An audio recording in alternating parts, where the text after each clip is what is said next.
let's go ahead and transition to your new model, which I would title more of the way I look at it like a legal firm.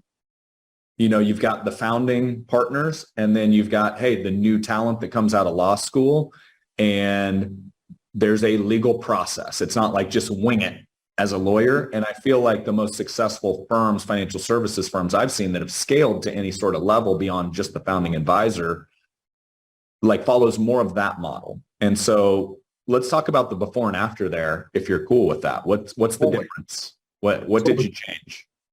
Everything Threw all the old stuff away and just started from scratch. And we're still doing it. We're like, hey, like, so my lead advisor, my top guy his name's CJ, and he has his pilot's license, or he at least, I don't know. I don't think he's actively flying anymore, but if you give CJ a checklist, he goes through the checklist.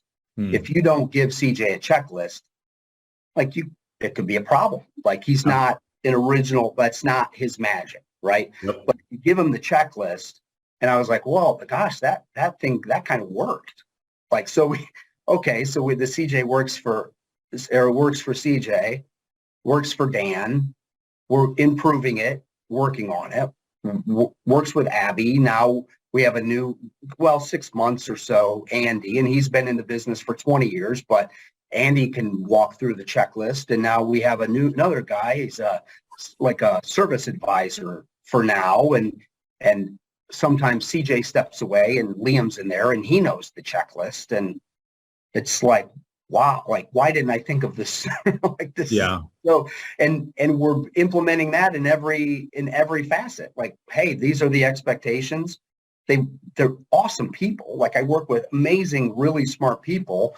And it's just, before I left too much for granted and I gave too much discretion. My business coach for 10 years is on me about that. Like, you can't expect anybody to be in your brain and understand what you're thinking. So you really have to lay out this process. And so that's something that I've struggled with as a leader.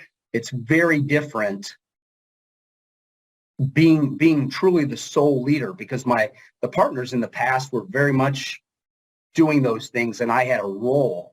Well, now the role has changed, and that's something I'm still adjusting to be honest with you. Yeah, you just nailed in a very simple way, one of the biggest struggles we run into over and over. And you hit checklists, processes, whatever you want to call them. But we have, and I know you're familiar with it, we have a framework we coach on a lot, the 4 stages of scale. And stage 1 is that advisor in charge. So go back to young Dan, having the captain in diet on his way to making cold calls. The only person that mattered for Dan's success was Dan. He was the advisor in charge. And oftentimes, like when young Dan has success, I need an assistant to do paperwork. Or I need an assistant to do this. So you kind of surround yourself with just kind of helpers. And nothing against that model, because you're creating income and creating jobs for people. But what you just nailed is, in order for Dan, the advisor, to grow and empower a team of other advisors, you've got to get the 20, 30 years of business knowledge out of your brain into other advisors' heads. And that is treating your business like a business owner, not like a financial advisor that kind of can get away with winging it now because you got 20 or 30 years of experience, right? Right. And so that checklist process, I love it. One of the things we say around here is show your work. Like, people can't read your mind, show your work. Right. So how did that checklist come to be? Did it start out as like 3 things and then it just grew over time, or how did you develop that? It definitely grew over time. Like, it started off with a couple things, and like CJ is my kind of top advisor, and he's a checklist guy and doesn't leave anything.